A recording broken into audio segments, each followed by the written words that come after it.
As we know, this year's draft isn't as star-studded as previous drafts have been, and last night was a pretty boring night to say the least, with no big-time trades going down. With that being said, I believe that this draft has a bunch of guys that can be solid, and if on the right team, can be very good. Many teams did do a great job drafting last night, so let's take a look at some of the biggest draft steals in my opinion. For the first draft steal of the night, I have Tyrese Maxey going number 21 to the Philadelphia 76ers. Now, we all know over the past couple seasons, the Philadelphia 76ers have been trying to mess around with their roster in order to build the best possible team around Ben Simmons and Joel Embiid. And it's safe to say so far, that plan has failed. Even in 2018, with the best roster they've had in the Simmons-Embiid era, there was something missing. Philly had shooting with JJ Redick, Dario Saric, Robert Covington, Marco Bellinelli, Ersan Ilyasova, but there was no true creators on the team besides Ben. The Sixers were missing a guy that can break down the defense in order to create shots for himself and for others. And I believe Tyrese Maxey can be that guy. Yes, Markelle Fultz would have been the guy if he had stayed healthy. Nonetheless, Maxey is a guy that struggles shooting the ball. We all know that, but he will improve it.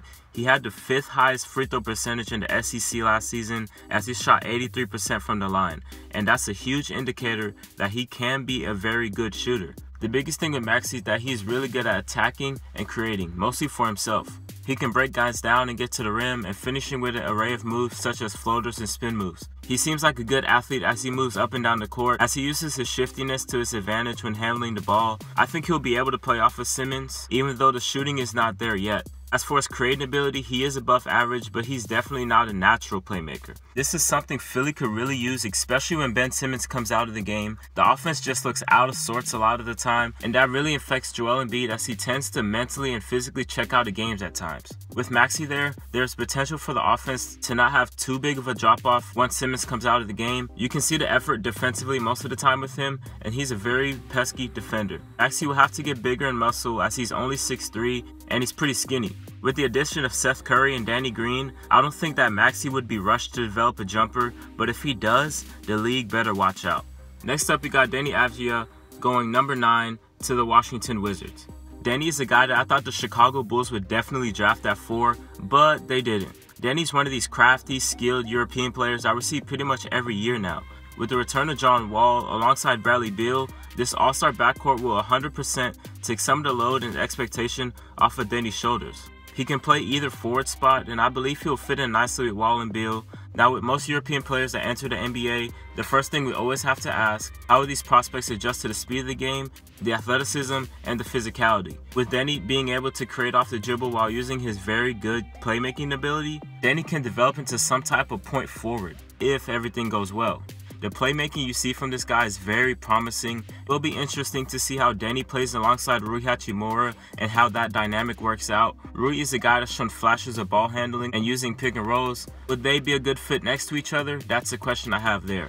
Deni does have to improve his ball handling for sure, and especially that left hand. Turnovers is something that he has struggled with and he has to hone in, as well as he has to get used to the physicality while handling the basketball. He has shown flashes of being a really good three-point shooter and has a high release point and nice shooting motion, but it doesn't translate to the percentages. He is a way better catch-and-shoot three-point shooter than he is an off-the-dribble three-point shooter.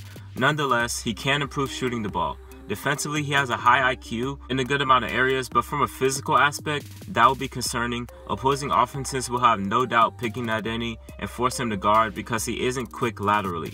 He can be a really good team defender, but as for on the ball, he will struggle mightily. Honestly, I think Deni is a guy that I can see going one of two ways. He's great and his skills and craftiness are just too good, or he will struggle heavily versus athletic and physical defenders. In the grand scheme of things, I do believe the Wizards, who do have talent, will help Deni ease his way into the NBA, as the weight of carrying the franchise won't be on his shoulders. Next up, we have Cole Anthony going number 15 to the Orlando Magic. Remember when Cole Anthony was a projected top 10 pick, maybe even top 5, a little over a year ago?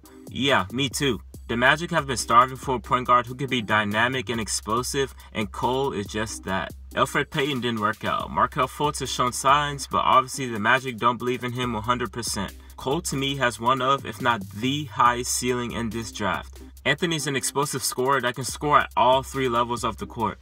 His numbers weren't efficient largely because his team at North Carolina was not really good and they did not have another ball handler to alleviate the pressure, so these defenses are all gearing their attention towards Anthony. I'm sure a huge reason why Anthony went to Carolina was because their up and down tempo they play with every single year. And in 2019-2020 for Carolina, that was not the case. They ran with two big guys on the court at the same time, which slowed down the offense, ruined spacing, and takes another potential ball handler off the court. With that being said, Anthony will thrive in NBA, where every single team is running an up-tempo offense now. As for Orlando's concerned, Anthony and Markelle could be playing together, as the Magic will try to see who is the guy. And at this point, I don't think Markelle would be the shooter we all thought he would be. Maybe we could see Markelle being traded for a wing player who can shoot, and I believe that will unlock the offense for Anthony. Do the Magic move on from Eric Gordon and or Nikola Vucevic? That's a legit question to be had.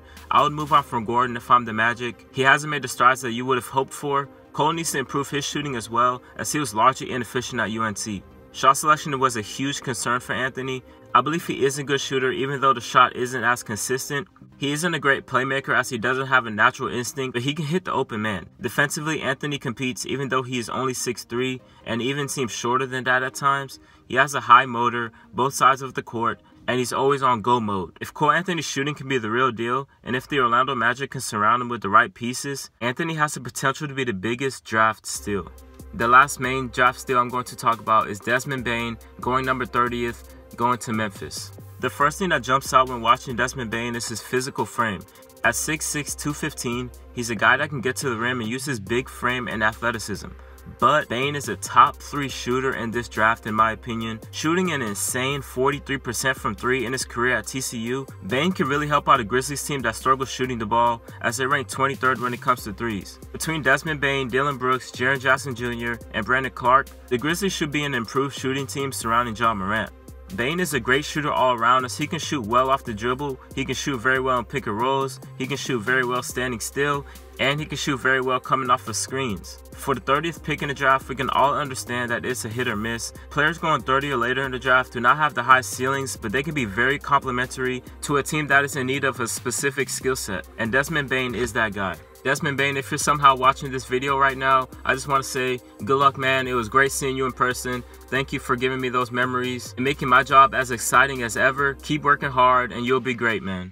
Some other draft steals that I'm not going to get too deep into, but I want to bring up is Tyrese Haliburton going to the Kings at number 12. With the Kings possibly moving off from Buddy Hield, he could be a very, very nice piece next to De'Aaron Fox.